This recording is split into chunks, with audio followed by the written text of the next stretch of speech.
5월 31일 5월의 마지막 날 새벽입니다. 주여 나를 가르쳐 찬양하겠습니다. 주여 나를 가르쳐 주 일꾼 되게 하소서. 내 친구들 죄에서 헤매이고 있네. 일꾼들이 없으며 기도 부족하니 내 맘 녹여주셔서 일꾼 만드소서. 주여 나를 가르쳐 주 일꾼 되게 하소서.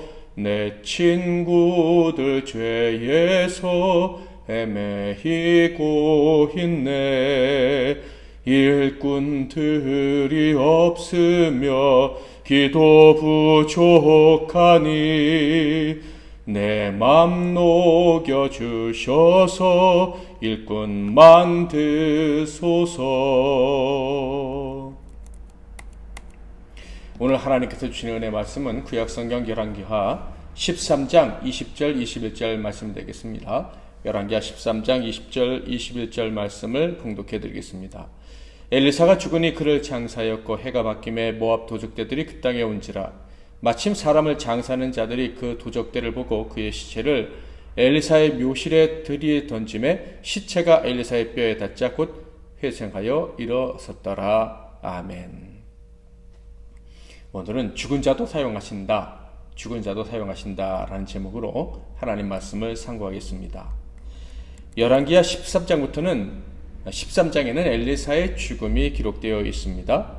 8장 16절부터 왕의 이야기들이 계속되지만 엘리사의 행적에 대한 기록은 거의 없습니다. 오직 9장 1절에 한번 등장하는데 그것도 선지자 제자 중 한 사람에게 엘리사가 이야기하는 내용이 기록되어 있어요. 9장 1절에 보면 선지자 엘리사가 선지자의 제자 중 하나를 불러 이르되 너는 허리를 동이고 이 기름병을 손에 가지고 길앗 라못으로 가라. 예후라는 사람에게 기름을 부어서 그를 왕으로 삼으라. 이렇게 명령한 것뿐입니다. 자, 그렇다면 엘리사가 한 일이 없거나 필요가 없기 때문에 그의 이름, 그의 행적이 나타나지 않는 것일까요? 결코 그렇지가 않습니다. 엘리사가 죽기 직전까지 어떤 일들이 있었는지를 확인해 보면 그가 등장하지 않았다 그래서 그가 아무 일도 하지 않았다라고 말할 수 없다는 것을 인정하게 됩니다. 자, 그렇다면 엘리사가 죽게 되었다라는 말씀이 기록되기 전까지 어떤 내용이 기록되어져 있는지 확인해 볼 필요가 있겠죠. 한마디로 요약하면 엘리사 그리고 그의 스승인 엘리야가 주신 말씀이 다 성취되었다라고 하는 그 내용이 기록되어져 있습니다. 어떤 말씀이 성취된 것일까요? 바로 이스라엘의 가장 악한 왕 아합과 그 가문의 멸망에 대한 예언의 말씀이 성취된 것이 기록되어져 있습니다. 자, 그런데 엄밀하게 말하면 말씀드린 것처럼 이 예언은요, 엘리사의 스승 엘리야 때부터 예언이 되었던 것이죠. 열왕기상 19장 16절 10절에 보면 너는 또 님시 아들 예후에게 기름을 부어 이스라엘의 왕이 되게 하고 또 아벨 무홀라 사바세 아들 엘리사에게 기름을 부어 너를 대신하여 선지자가 되게 하라. 하사엘의 칼을 피하는 자를 예후가 죽일 것이요 예후의 칼을 피하는 자는 엘리사가 죽이리라. 이 말씀은 엘리야가 언제 받았습니까? 850대 1 갈멜산에서 전쟁 이후에도 회개하지 않는 아합을 보고 절망했을 때 하나님께서 그를 호렙산에서 이끌어 주신 후에 들려주신 예언의 말씀이었습니다. 아합 가문은 멸망이 될 것인데 예후라는 자가 멸망을 시키게 될 것이다. 엘리야의 후계자 엘리사 때까지 이 예언은 효력을 발휘하게 될 것이다. 즉 엘리사 때 완성이 될 것이다 라고 말씀을 하셨어요. 결국 예언대로 엘리사는요 예후에게 기름을 부어 왕이 될 것을 선포합니다. 엘리사는 자신의 제자로 하여금 예후에게 기름을 부으라고 하고요. 그리고 이렇게 선포하라고 명을 내립니다. 9장 6절에서 8절을 보면 예후가 일어나 집으로 들어가 청년이 그의 머리에 기름을 부으며 그에게 이르되 이스라엘 하나님 여호와의 말씀이 내가 내게 기름을 부어 여호와의 백성 곧 이스라엘의 왕으로 삼노니 너는 내 주 아합의 집을 치라. 그가 나의 종 곧 선지자들의 피와 여호와의 종들의 피를 이스벨에게 갚아주리라. 아합의 온 집이 멸망하리니 이스라엘 중에 매인자나 노인자나 아합에게 속한 모든 남자는 내가 다 멸절하되. 이 예언대로 아합 가문과 그와 관련된 자들이 멸망당하는 이야기가, 예후에 의해서 멸망당하는 이야기가, 엘리사가 소천하는 이야기가 등장하기 전까지 계속해서 기록되어져 있습니다. 그러니까 하나님의 선지자를 통해서 이루시는 이야기들이 기록되어져 있다라는 거예요. 그러므로 엘리사의 이름이나 그 활동사항이 많이 나타나지는 않지만, 거의 없다고 할 수 있지만, 그럼에도 불구하고 실상은 엘리사의 사역이 이루어지고 있었다라고 볼 수가 있는 거예요. 그러니까 엘리사가 보이지 않았어도 엘리사는 일했다라는 거죠. 이것이 중요합니다. 하나님의 사람, 말씀을 받은 사람은요, 보이지 않고 심지어 늙고 힘이 없어도, 나아가 죽어도 하나님의 능력의 도구로 존재한다. 하나님께 쓰임받을 수 있다라는 것입니다. 자, 그렇다면 아합 가문의 멸망 이야기를 간단하게나마 좀 살펴보면 이렇습니다. 즉 하나님의 사람 엘리야와 엘리사를 통해 주신 말씀의 결과가 이렇다라는 거죠. 먼저 예후는요, 아합의 아들 여호람이라고 부르기도 한다 그랬죠. 그를 처형했는데, 놀랍게도 어디서 처형했느냐?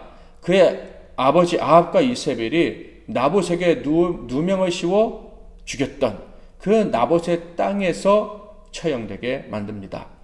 나봇의 땅에서 그 요람을 죽이고 그 시체를 나봇의 포도원에 던져버렸습니다.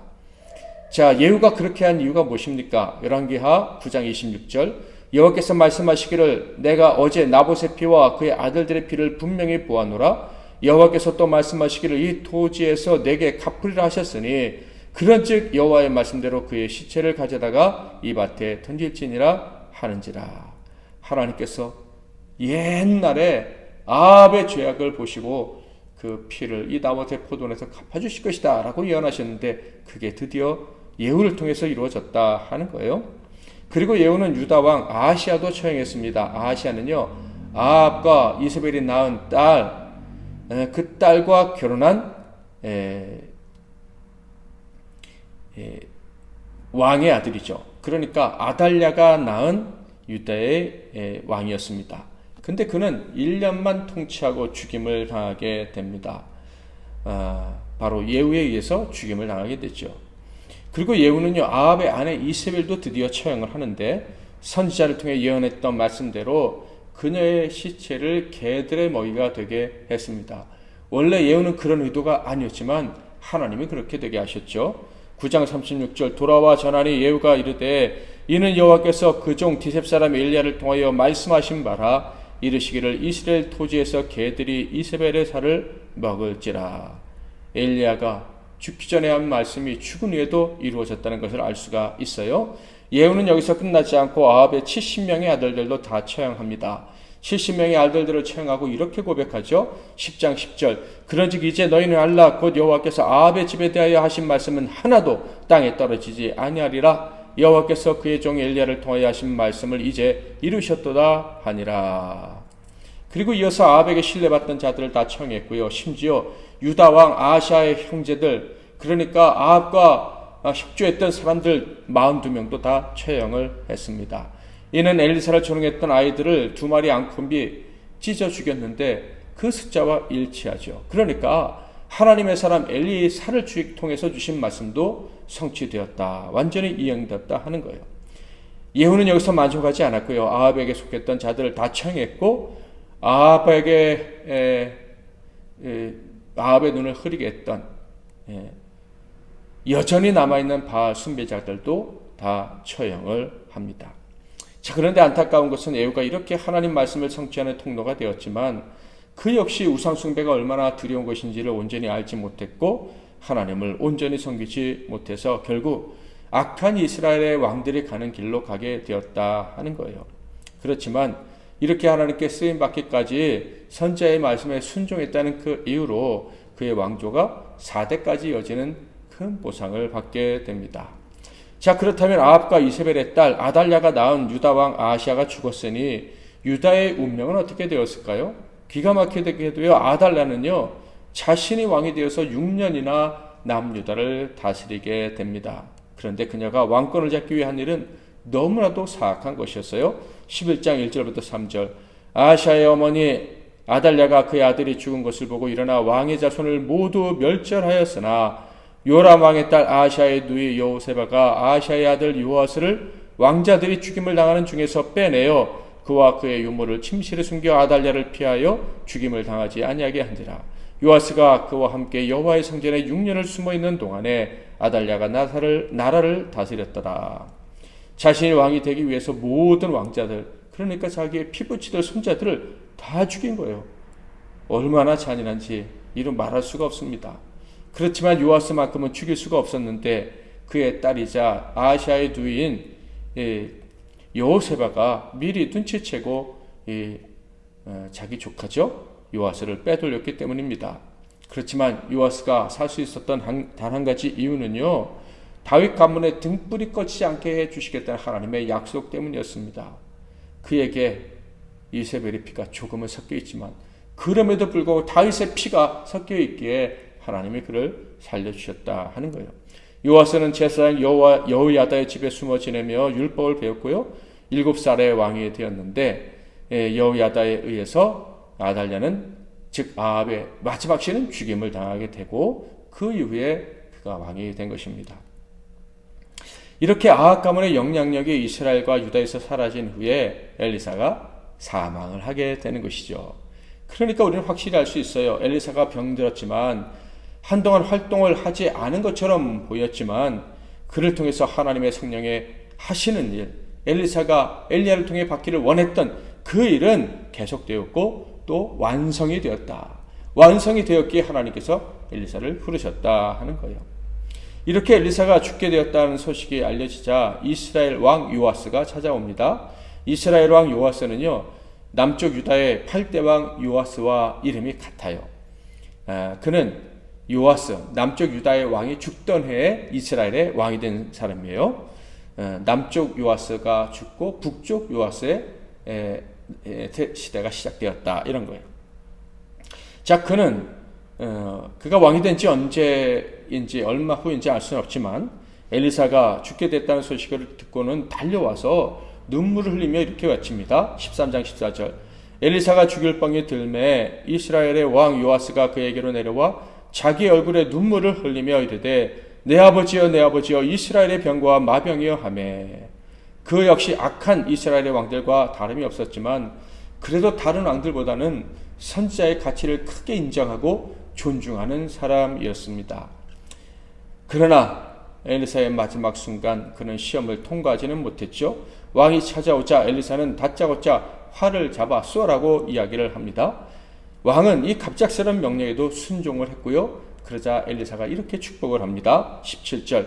이르되 동쪽 창을 여소서 하여 곧 열매 엘리사가 이르되 쏘소서 하는지라 곧 쏘매 엘리사가 이르되 이는 여호와를 위한 구원의 화살 곧 아람에 대한 구원의 화살이니 왕이 아람 사람을 멸절하도록 아벡에서 치리이다 하니라.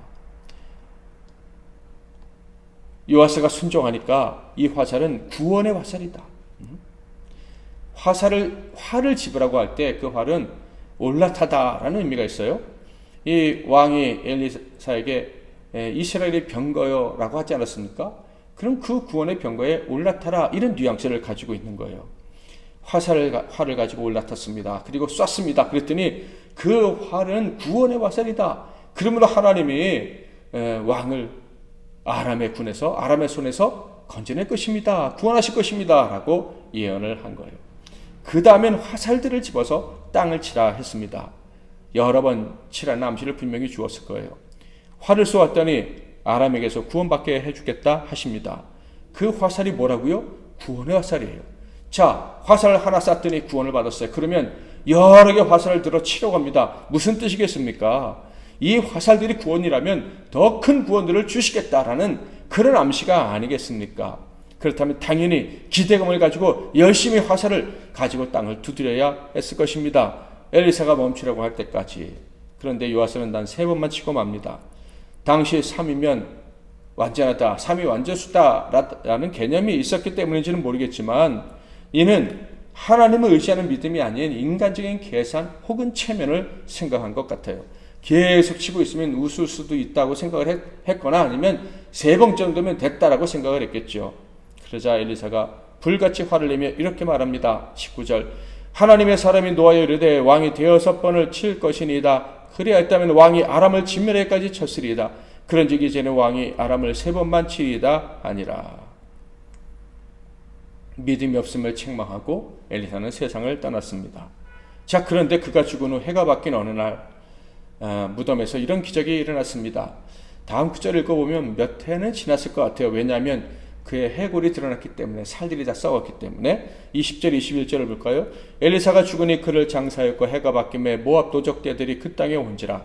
마침 사람을 장사하는 자들이 그 도적대를 보고 그의 시체를 엘리사의 묘실에 들이던짐에 시체가 엘리사의 뼈에 닿자 곧 회생하여 일어섰더라. 시체를 엘리사의 무덤에 던졌더니 그 뼈에 닿은 시체가 살아났다, 이런 말이에요. 오늘 말씀을 통해서 주시는 교훈은 무엇일까요?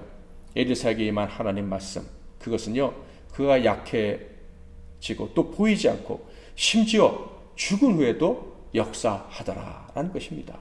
엘리사에게 주신 성령이 하시는 일은 그가 죽은 후에도 계속되었다라는 것입니다. 그렇다면 저와 여러분에게 주신 생명의 말씀은요, 우리와 우리 자녀들에게 주신, 믿는 자들에게 주신 그 말씀은 당연히 언제나 역사하는 것입니다. 우리가 죽은 이후에 또 우리에게 주신 말씀은 역사한다는 것을 믿으시길 바랍니다. 그렇다면 당연히 살아있을 때는 당연히 역사할 수밖에 없는 것이죠. 오늘도 우리에게 주신 말씀이 역사하실 줄 믿고 담대하게 나가시기를 주님의 이름으로 축복합니다. 또한 만약에 악인들이 우리를 대적한다면 그들을 향해 하나님 이 말씀하신 저주가 또 임하게 되는 거예요. 그러므로 우리가 두려워할 일 아무것도 없고요. 사람이든 미래든 상황이든 염려할 것이 하나도 없습니다. 그저 주의 말씀을 기억하고 우리에게 오신 그 말씀이, 생명의 말씀이 역사할 줄 믿고 담대하게 살아가면 되는 것입니다. 오늘도 그렇게 믿음으로 사는 저와 여러분이 다 되시기를 주님의 이름으로 축복합니다. 말씀 붙잡고 기도하시고 승리의 삶 사시는 하루 되시길 바랍니다. 제가 먼저 잠깐 기도하고 여러분 이어서 기도하십시오. 살아계신 하나님 아버지, 하나님 말씀을 받은 자, 언약을 받은 자, 장자의 명분을 받은 자, 언약의 계승자, 예수 그리스도를 구주로 영접한 자, 생명의 말씀과 동행하기로 한 자가 얼마나 능력자이고 위대한 사람들인지 오늘 말씀을 통해 다시 확인합니다. 하나님, 놀랍게도 이 말씀을 우리에게도 주셨고 또한 성령도 우리에게 주셔서 오늘도 우리 가운데 성령이 일을 하시는 줄 믿습니다. 이 사실을 기억하고 오늘 하루 담대하게 살아가는 자 되게 하옵소서. 절대 비굴하거나 세상과 타협하여 이 권세를 저버리지 않도록, 예후처럼 요아스처럼 비참한 운명길 가지 않도록 하나님 도와주시옵소서. 예수 그리스도의 이름으로 축복하고 기도하옵나이다. 아멘.